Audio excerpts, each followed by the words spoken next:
Welcome to this new episode of Tule Podcast on the theme Reading the Global Stage. Today we are joined by Dr. Özdemir from Ankara Hacı Bayram Veli University, an expert in international politics and security. Doctor, thank you for being with us today. Thank you very much. I'm very happy to be here. We too.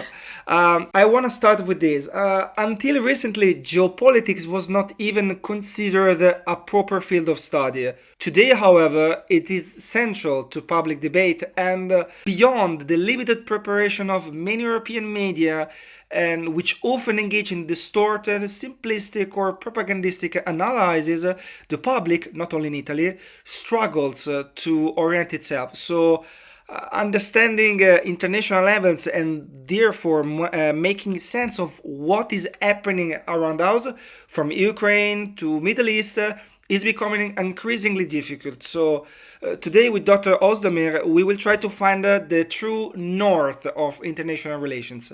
I want to start with this question. Why do we tend to attribute universal ideals such as peace, justice, or the common good to states, when in practice they often act of fear, ambition, or opportunism?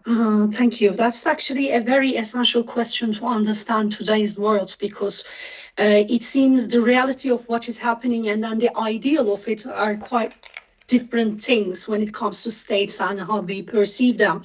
So just to kind of, before we start, I think it might be better to say this as a kind of precaution.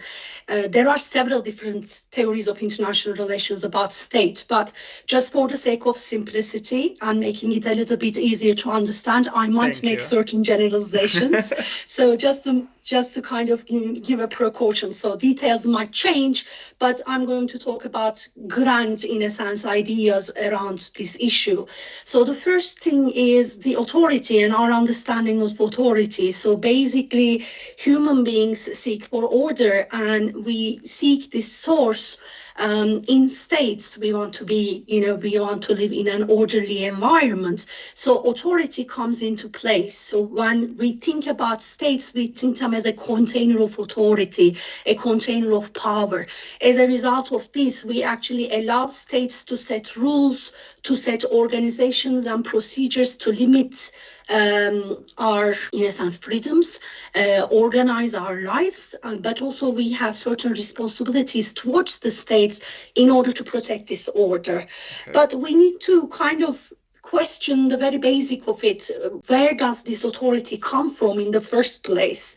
Right? Why would we attribute authority to state but not a different organization or an actor or a person? I mean, it might be better to kind of, look at the history of international relations in a sense, or history of political thought, to understand what this authority or state as a powerhouse, as a container of the power comes from. It would be nice to first kind of make sense of that. So if you look at like several different discussions, Thomas Hobbes and his understanding of an absolute state as in the form of a leviathan could be a good start point. So according to Thomas Hobbes, if we didn't have states, we live in a state of nature where there are no rules, laws, regulations, so on and so forth. So basically it's like jungle rules, yes. Right? And whoever is the strongest gets whatever he or she desires, basically. There is no order, there's no protection, there's no limitation, so on and so forth. And unfortunately, according to Thomas Hobbes, human beings have a bad nature, a nature which follows interest and maximization of interest. So in that regard, human beings can do anything in order to achieve their interest, including use of force, fear, intimidation, so on and so forth. And if every single human being acts in the same way, right, using force, taking whatever they want, so on and so forth, this creates a chaos within the system. So human beings, in order to seek protection, in order to bring order to this system, generally give up their own freedoms to create a higher authority, right, the highest form of authority within the given territory, within over given population, which we call a state, basically. So according to Thomas Hobbes, in order to to kind of, achieve to this need for order, security, and protection, human beings basically give their own sovereignty, their own freedom to an artificial structure or an artificial organism, which we call a state. So according to Thomas Hobbes, people should follow this absolute authority simply because it brings order, and also it as a result of the accumulation of all this sovereignty and people's kind of giving their own rights and their own freedoms to this organism, achieves a monopoly over use of violence through armies, through police forces, so on and so forth. So they are, in a sense, the single authority to come up with the rule of the games, but also the kind of principles, values, and ethics of the times. So this very, in a sense, classical understanding of realism supports the idea that states know the best for their own citizens, and their legitimacy comes from this comes from providing security, order, a sense of belonging, a sense of protection to their own citizens or their own people living on the given territory. This understanding is quite bleak, obviously, because it sees like human beings in a very pessimistic view, but it also sees the state in a pessimistic view as well. In this understanding, state can do anything they want in order to achieve their interest, and their first and foremost interest would be survival, providing security. Because as extension to this, the classical realists also see international system just like the state of nature we talked about at the beginning of this question. So if you leave the states to their own kind of devices, they're just going to behave like human beings, right? They will be seeking maximizing their own interest, and in order to do so, they're going to use every possible means, including use of force. So war, conquest, anything you might think of would be ethical and doable in a sense for the states.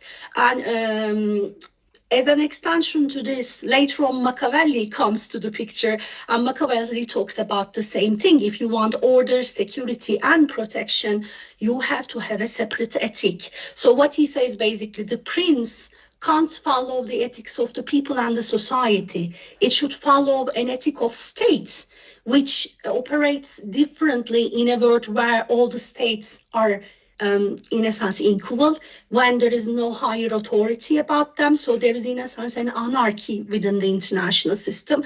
They have to seek their interest to bring this protection, to ensure the survival of their own states. So they have to have a different ethic, which means again, which brings the idea that states can actually use any tool to achieve their own interests. However, these are not the only kind of understandings within the international relations or theories of international relations. There are several which brings different branches of international relations theories and perspectives.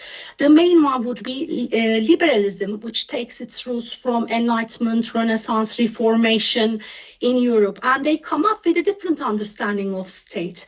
According to them, just like what Thomas Hobbes says, the state is formed through a social contract, but this social contract isn't only formed because people are afraid of getting killed and they need protection, they need order, but they need some sort of a structure that's going to bring them together as a society. And through cooperation and through kind of waiving some of their rights and freedoms to the sovereign states, they can create an environment that they can live. So in this understanding, the human nature isn't necessarily bad. It depends on the society they live in. So if we can create a society which will encourage other principles such as peace, equality, justice, freedom, personal expression, so on and so forth, we might end up with a different state. So it is important in that regard how you form your social contract. Within this new understanding of the social contract, people actually say that I mean, even today we use it, like through constitutions of the states. We say that we limit the power given to the states. So as opposed to the Hobbesian understanding of a Leviathan state, the liberals, or now we call them liberals, right? These thinkers way back in 16th, 17th, 18th century, they were saying that social contracts or formation of the state is actually a limitation over the power we give to the states. So yes, we give states certain rights, certain sovereignty, but it is not unlimited, which means state cannot do everything they want. So in order to set the limitations clearly, we sign a social contract, so to speak, right? And then within this social contract, we do not only talk about rights and freedoms of people or responsibilities of people, we talk about the rights and responsibilities of the states. So we limit the way they use power. Okay, got it. So to make it just like a little bit more clear and more easier. So is it wrong for you, doctor, if states are just macroorganisms of human communities?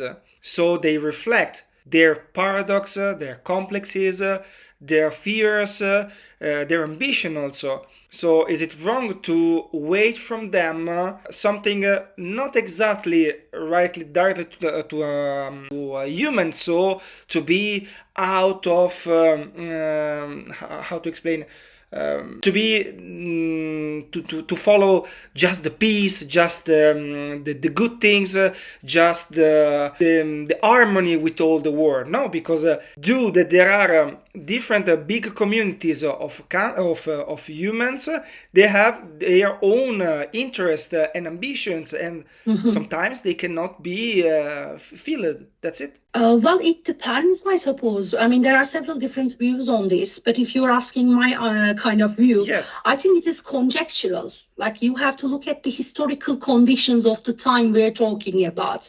Like, right after First World War and Second World War, these states that we're talking about, you know, the Leviathan states, the states with absolute power, they come together and formed an organization called United Nations. They actually agreed that there had to be certain ground rules for states to operate when they engage with each other. Rather than using force, rather than going into war, they established that they should solve their problems through diplomacy, right? Through peaceful negotiation, peaceful resolution, rather than using force. They brought certain ground rules to this system. And it was very, very important because United Nations wasn't only formed and supported by like the superpowers of the time, such as Soviet Union, United States of America, Britain, France, just to kind of end the war, but they envisioned a world where the states could adhere to basic human rights, which is very, very important, and they can also bring prosperity to their people, right? So this is quite a different understanding of states just operating on the basis of maximization of power, right? Kind of becoming the first state in this competition among several different states. So it might depend. They actually brought an order to this system. And we should remember that it was Cold War. So there were two competing ideologies, basically. There was liberalism, which kind of supported individual freedoms, democracy, free markets, so on and so forth. And then we have socialism and communism, which supported the rule of people, which resembles democracy, really, right? Because they actually asked for a democratic revolution as well, but they envisioned it by doing it through a central state with a state-controlled economy. So even between like these two divisions, actually the states could come together and envision some sort of limitation. I mean, how much this worked throughout the years? Well, it functioned quite well up until the recent years, although there were certain hiccups, which we can call them hiccups. But what we see is when there is a crisis, states generally opt out for their interests rather than these principles and values. So as human beings, we are psychologically seek for order, but as sociologically, the societies also want to think that our states are there for a grand purpose. You know, like to bring justice to the world, to bring freedom to people. So it is almost as A if there mission, is this, yeah, a mission, because otherwise we can't really make sense of this political organization. So it is a way for us to make sense of the political organization, and states need it because they have to justify their actions, their policies, their military actions, so on and so forth. So they need public support. Of course. So there are two kind of, views on this as well. One says states cannot live without having certain principles, so on and so forth. So according to their principles, according to their societies, they're going to have a set of values and principles, which might be for democracy, freedom, justice, equality, right, common goods, so on and so forth. But there is also one view which stems from Marxism and the extension of critical theories, which says that actually these are just pretexts to state behavior. They're trying to come up with certain excuses or ideologies to mask their intentions, because otherwise people would object. And especially if you're living in a democratic society, it means you're going to lose elections. Yes. Right? So you have to get the public support. So sometimes these values and principles might also be used as an extension of foreign policy or domestic policy just to get the public support. State decisions often appear incomprehensible for the public audience. What are the main public misunderstandings about how governments think and operate on the international stage? Well, I think there would be two important points to understand. One is states aren't that as transparent as we think they are.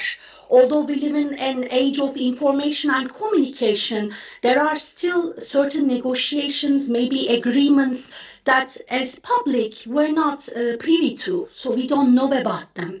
So most of the time, especially if it is related to national interest, we don't really know the intricate points of these negotiations or relationships taking place between the states, within the states, between states and different organizations such as multinational corporations, armed groups, so on and so forth. We really don't know the certain points of it.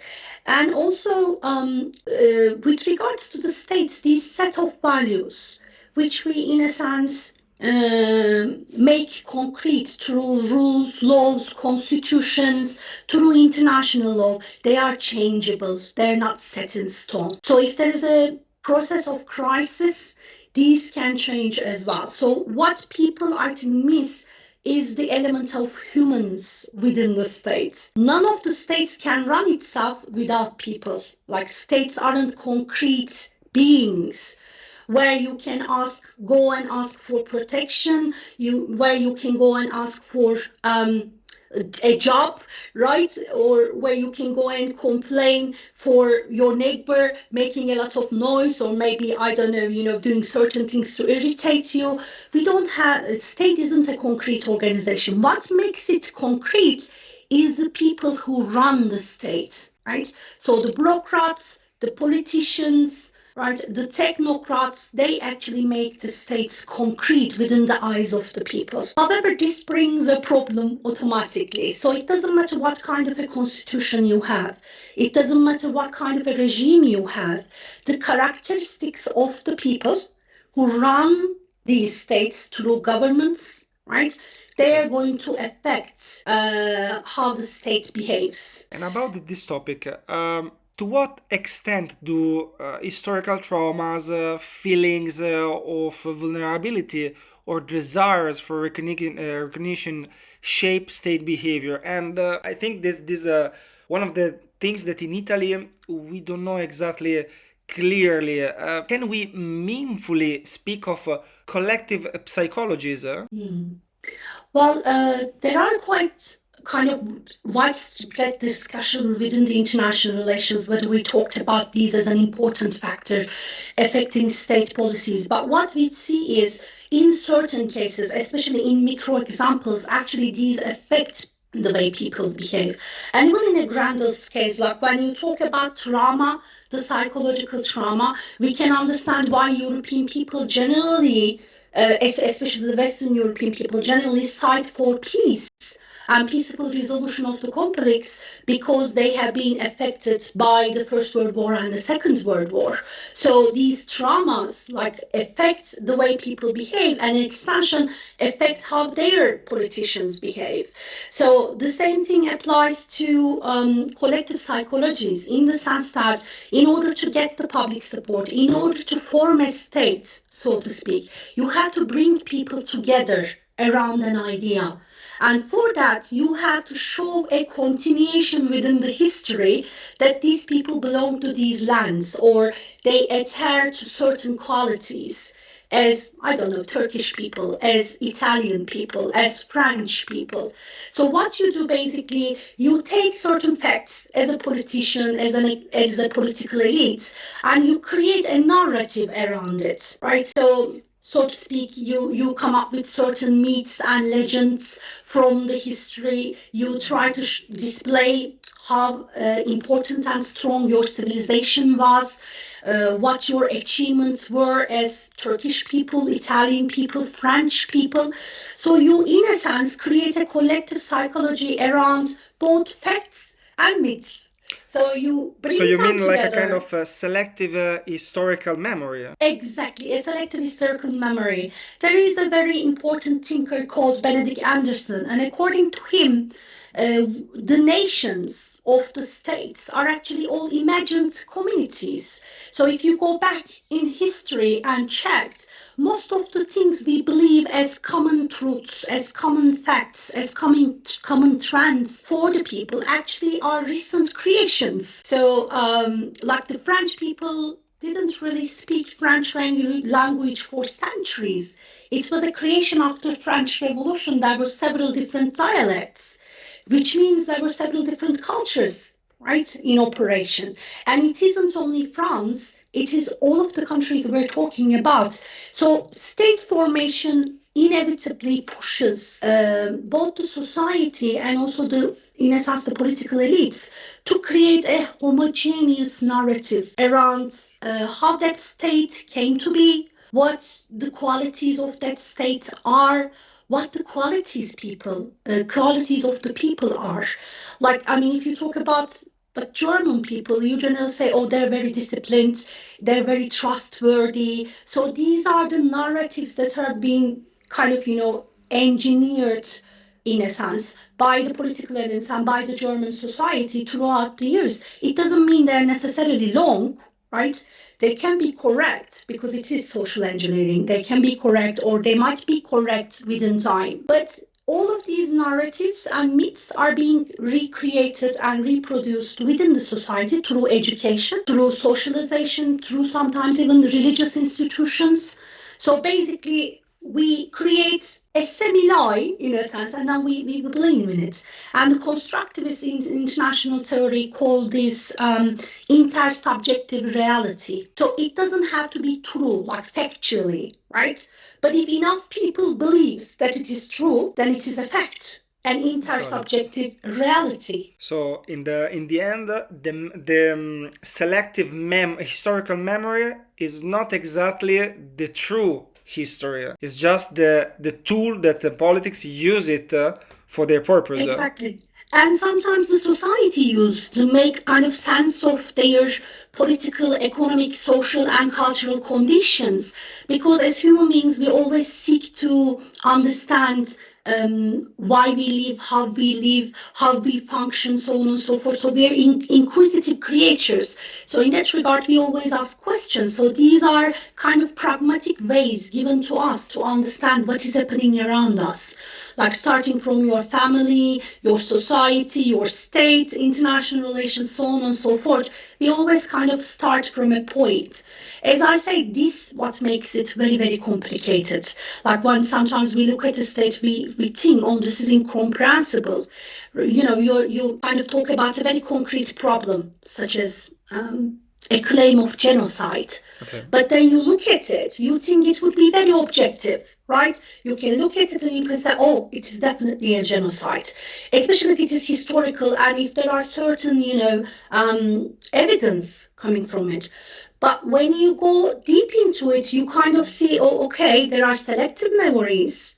We don't know whether the evidence is objective, right? And then you try to kind of get this idea of confusion.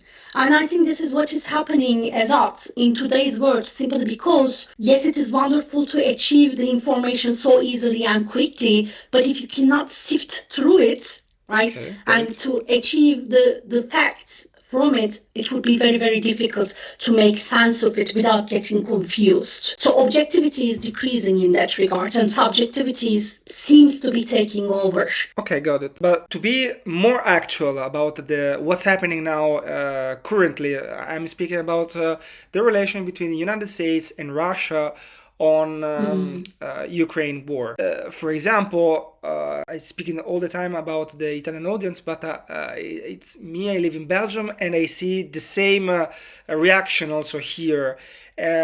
Sometimes people cannot, sometimes often people have, it's hard for them to understand where are the really red lines for the countries, why they use often provocation, then they come back from their provocation, they change their mind, they say something but not so always they are sure about what they say, or there is more bigger reasons back, but we really don't touch it. So in a moment we feel that we are near really in a war, like recently the chief of the army, their armies in France said, discussed the public speech when he said that Russia want to invade Europe in the next 2030. So we have to start, the French people have to start to realize the idea to lose our children, their children, and also to make sacrifices.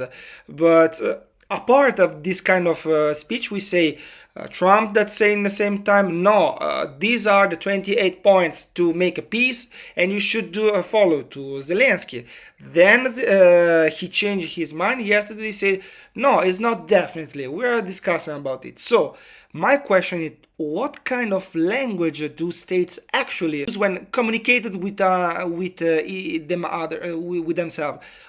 What can treats red line, reassurances, and indirect signals tell us? Okay, well, that's actually quite a good question because, as we said before, I mean, we can now access information, but it is really difficult to make sense of it. So, I mean, if you look at state language, what you generally see, like generally, of course, this is relative, but states generally use a diplomatic and kind language towards each other simply because it is the general conduct between the states, and this is what is expected of them, being the sovereign authorities of their territories and people.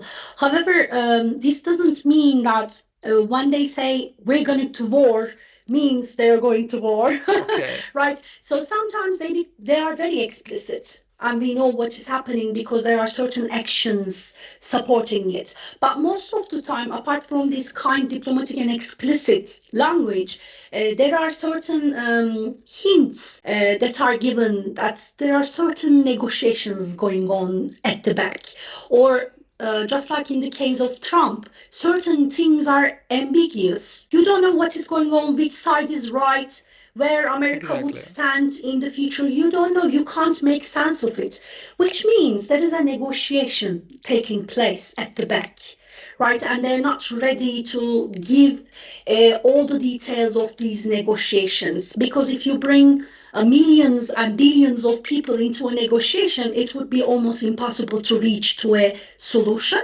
And it will also kind of, might hinder the process, right? Especially if it is a matter of war and peace, conflict and peace, so on and so forth.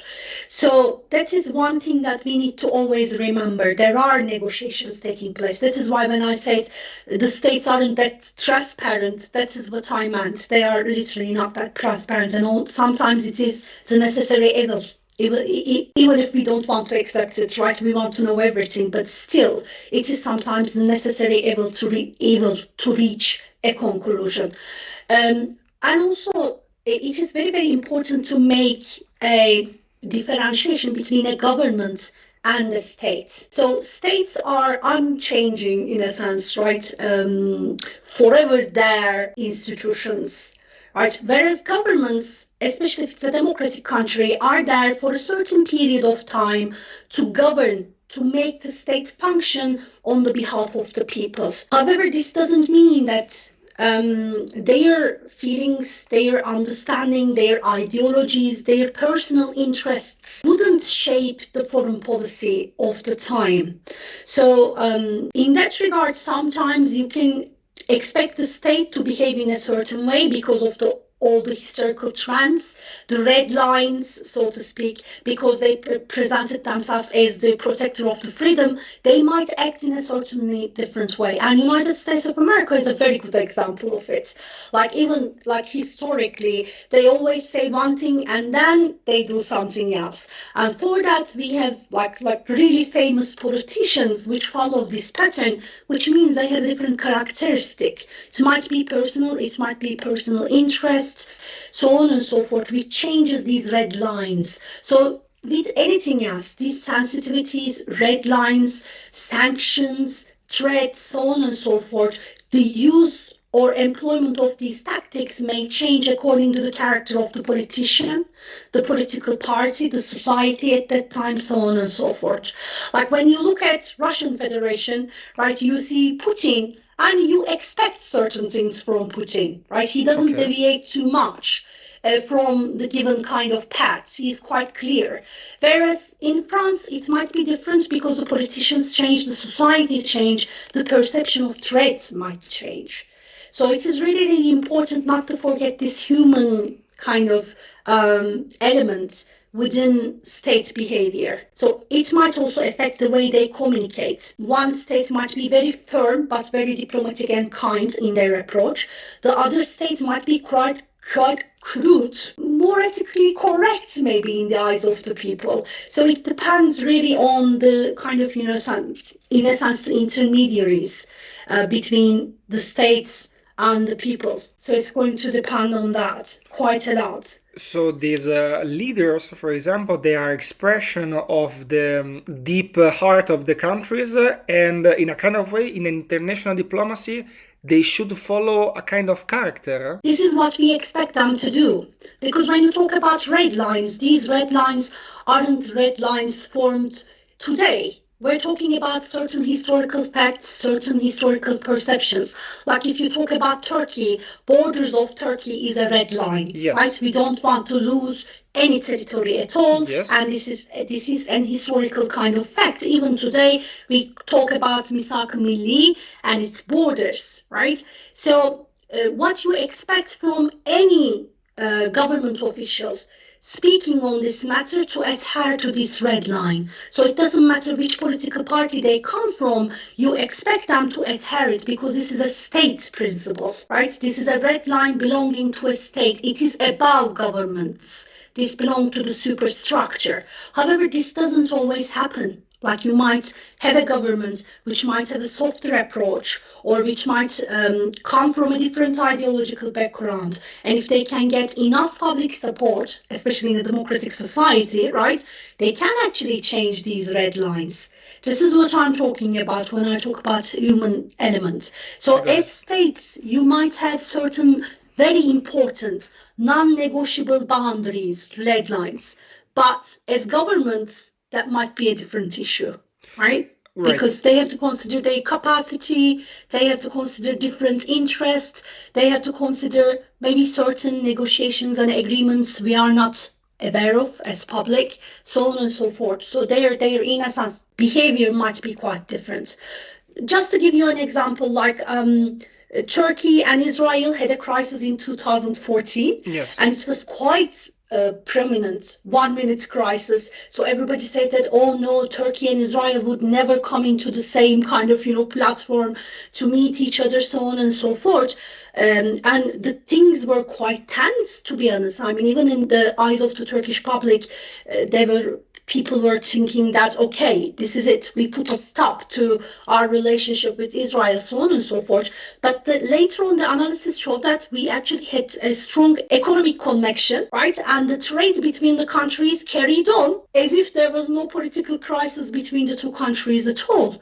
And this was actually quite a welcomed fact, and later on appreciated or maybe recognized by the head of the state, like by the President Erdogan himself, and he said that's a different matter. So, it might seem as if there is like this tension among the head of the states or between the states, but things might be different if you go deeper. Like same thing applies to the relationship between Germany and Turkey.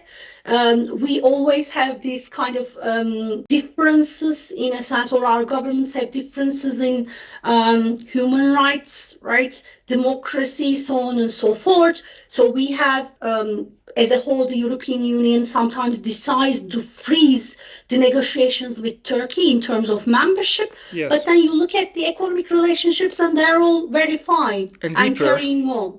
Exactly. And there are in a sense, pre-trade agreements, even at the level of the states. So the heads of the states, they come together, and even if they don't agree on like very fundamental issues, they still carry on their relationships.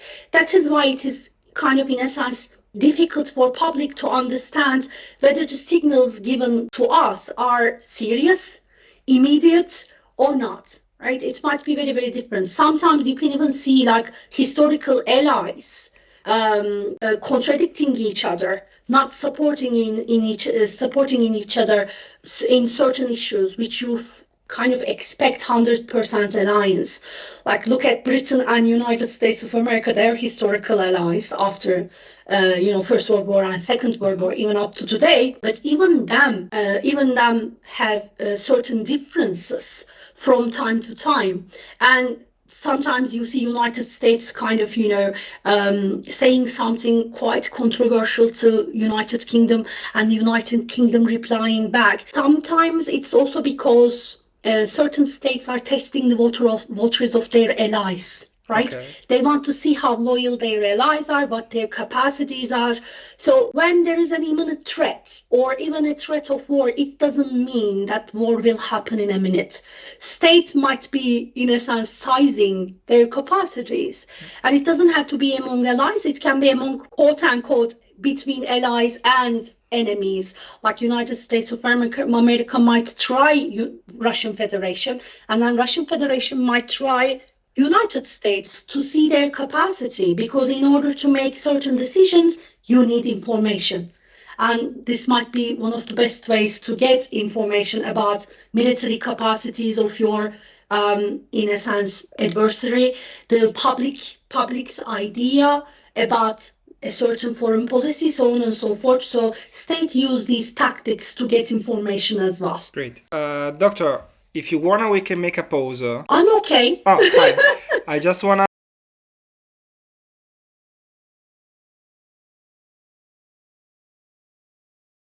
I have another question, Doctor. This is just my curiosity above all these topics. Speaking about red lines, do you think that the Western didn't listen on purpose or not on purpose? Well, let's see later, maybe. If they didn't really listen the red lines from Russia before the war in Ukraine, because it's something started more than 20 years ago, but in particular from 2007. So from that point in Munich, we never listened the red lines to don't support Ukraine, don't join Ukraine in European Union or the NATO, don't put our guns, don't train their armies, and don't do the same also in Georgia. And they showed us with invasion in Georgia in 2008. So do you think that we really didn't listen, or they never happened. Well, to be honest, I think the warning signs were there because I mean the character of Russian state is quite clear, Russian Federation, and it became clear right after the end of the Cold War. So for a 10-year period, when there was Boris Yeltsin and Gorbachev and so on and so forth, Russia tried to take an approach of liberalism. Yes. Right? They modernize, they shift from Soviet Union to a modern liberal state. At least this was the plan. And they also want to be part of European Union. They said, like Europe cannot function actually without Russia, because we are at the core, kind of, heart of Europe.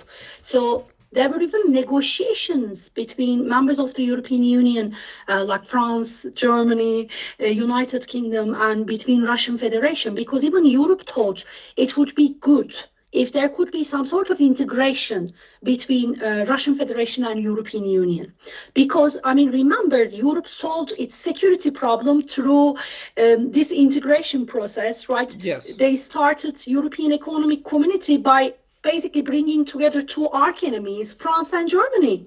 So they solved their security problems. So they thought if we could bring Russian Federation to the equation, we could actually solve our problems. But there was one very important problem. Well, there were several problems, but one very, very important problem. United States of America was very much against it, right? Because the Cold War logic was still carrying on. And United States of America didn't want NATO's presence to end within Europe, right? Okay, great. Because it means closure of the military bases, it means this end of the alliance, right, between European countries against the spread of communism, so on and so forth. So this would have been end of NATO, because I mean, for international interventions, you already have United Nations.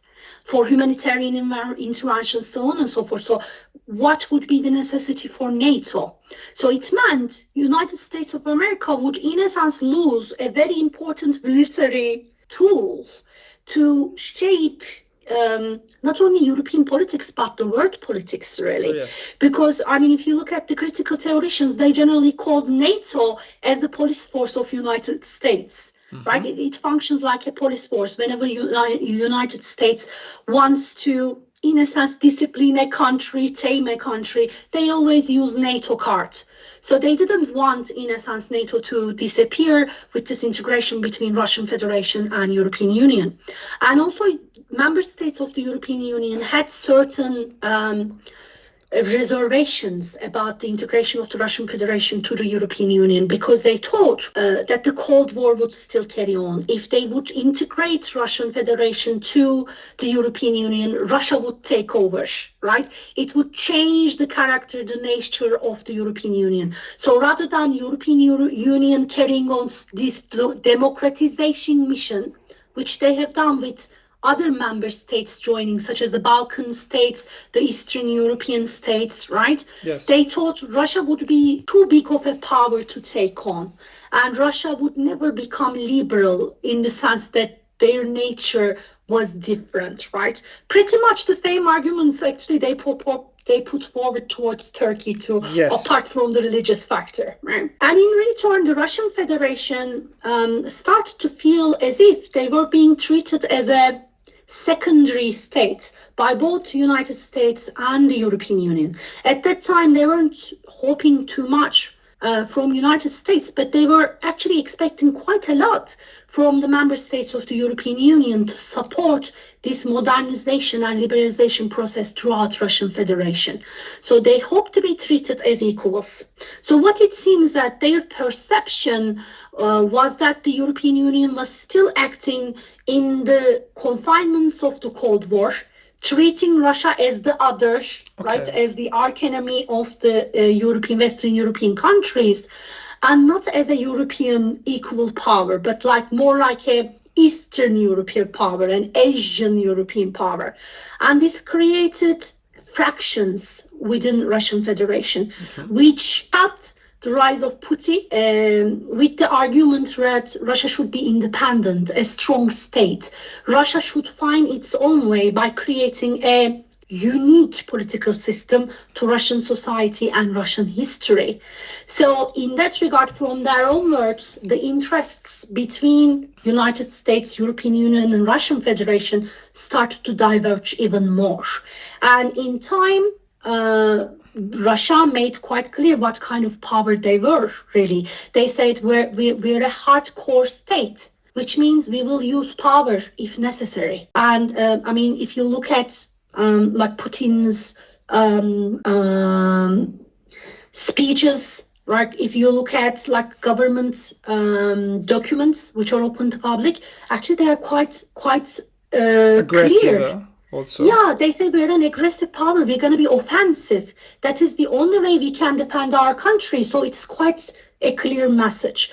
I don't think Europe missed the message. I think they got it, but their hands were tied as well. So this is a very kind of, sensitive issue for a lot of European countries for a lot of different reasons. They might have acted maybe slightly earlier with a different approach, but you also have to see that United States' hand is unfortunately always there. So it creates a problem. So what concrete signals should citizens pay attention to in order to make sense of global events without falling into sensationalistic or propagandistic narratives? Yeah, that's a very good question, because today words seems to be run by popularism. Exactly. Rather than the facts or rather than the principles and values we adhere for centuries. So the first sign would be to see whether there is a breakthrough, whether there is a difference within the tone, within the speech or policies that the government is making, or several different governments are making within the system.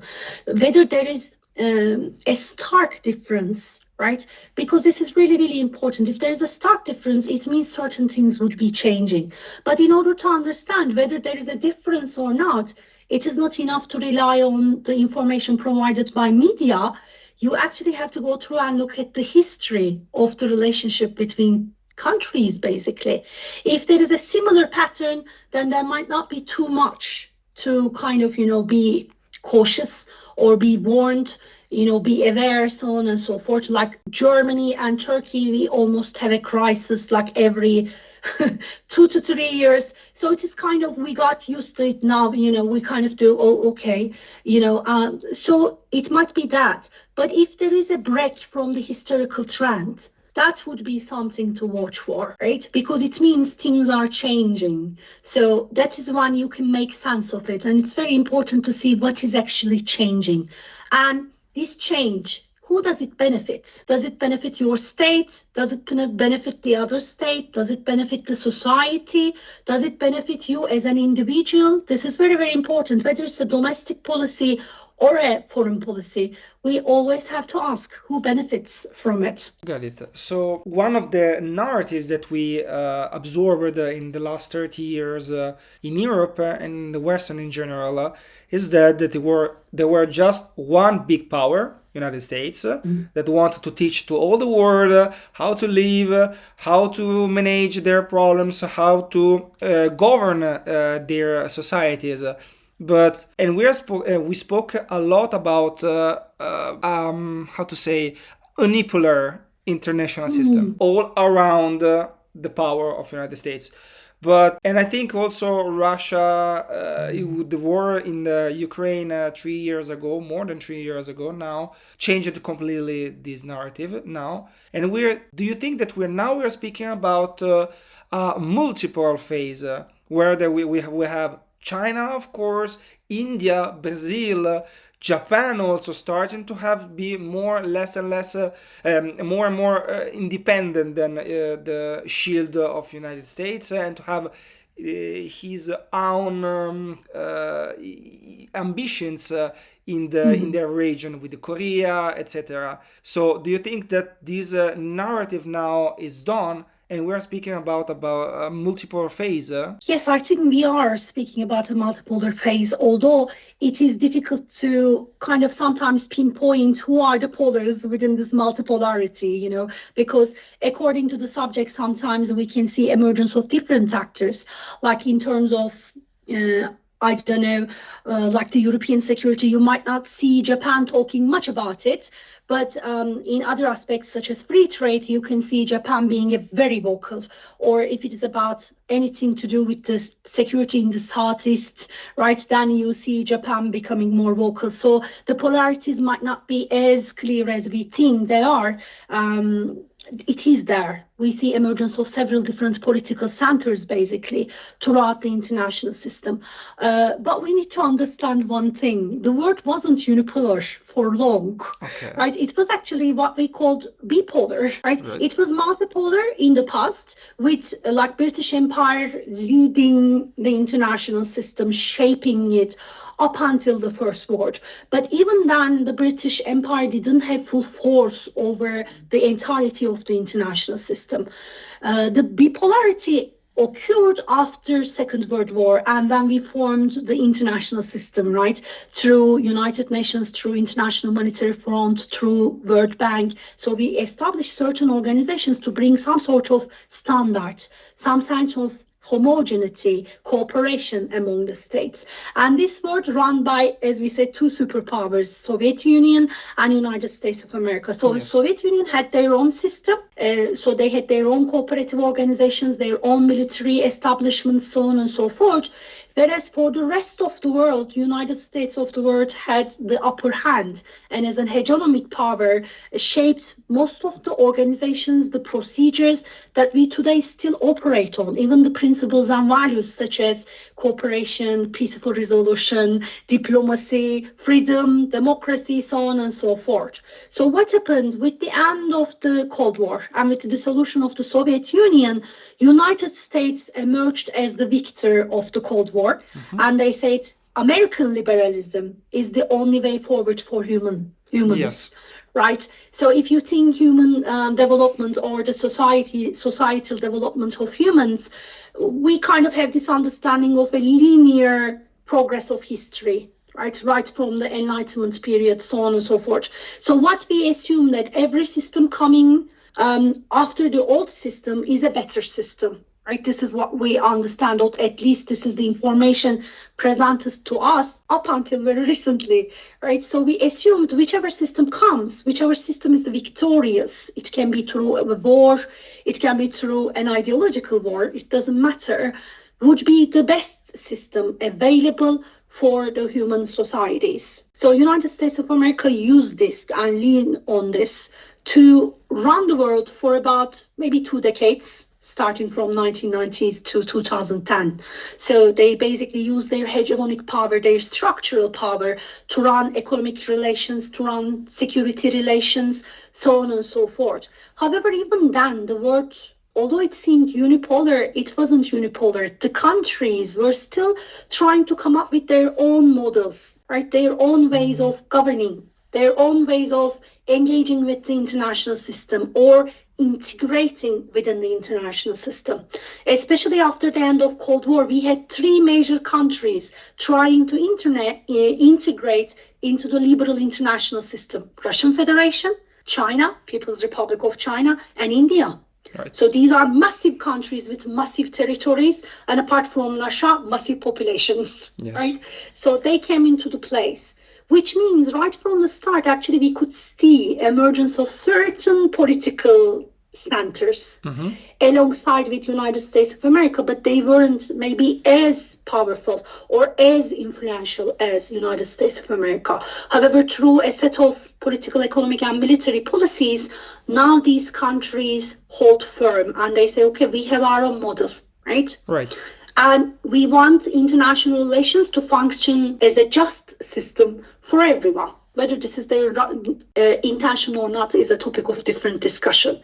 But this is at least what they present. So more and more countries want to claim a place within this international system. And they clearly don't want to be run by one country, right? Because if it is the case, it means you don't have anarchy where there are no higher authorities above the states, but it means it is a hierarchical system where there is one state, like United States of America, because this is what unipolarity means basically, and there are certain rules. So there is an authority above you, which means you are not a sovereign authority.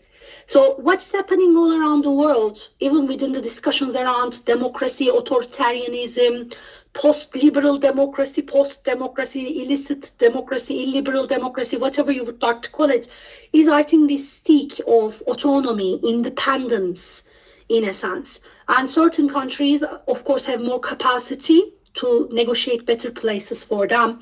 And that is why today we're kind of talking about a multipolar system with contenders such as Russian Federation, China, India, Brazil, trying to carve their space within the international system. However, of course, we don't know what this system is going to turn into. Is it a revolution? I don't think so, unfortunately. I wish it was a revolution. That'd be good. But I think it's more of a reformation. So there is a redistribution of power within the international system, and this requires certain adjustments. And sometimes this adjustment is run through agreements, sometimes through war, as in the case of Russian Federation, sometimes through sanctions, as the trade war happening between United States and China. So we're going to see what kind of a system we're going to end up with, but it seems it won't be possible for United States of America to be the sole governing body or the brother of the entire system. Understood. Yep. I have the last question, and then I will leave it. Thank you for your time until now, because it's very interesting, and there are a lot of point of discussion. But this is like another my personal curiosity. Of course. We have in Italy a lot of stereotypes about Turkey, and in the page of Tule podcast, I try to crash this and to push in aside all of this to explain that no, Turkey have a totally different image and also history and culture. It's not like we think. For example, a lot of journalists and writers and intellectuals in Italy, they speak about neo-Ottomanism, like something kind of ambitions to recreate the Ottoman Empire by Erdogan and the government. So, and this is all the time your reaction about all the professors and specialists from politics in Turkey when I talk about neo-Ottomanism. But in Italy, for example, for us, is something really that we believe and we think that really is something serious.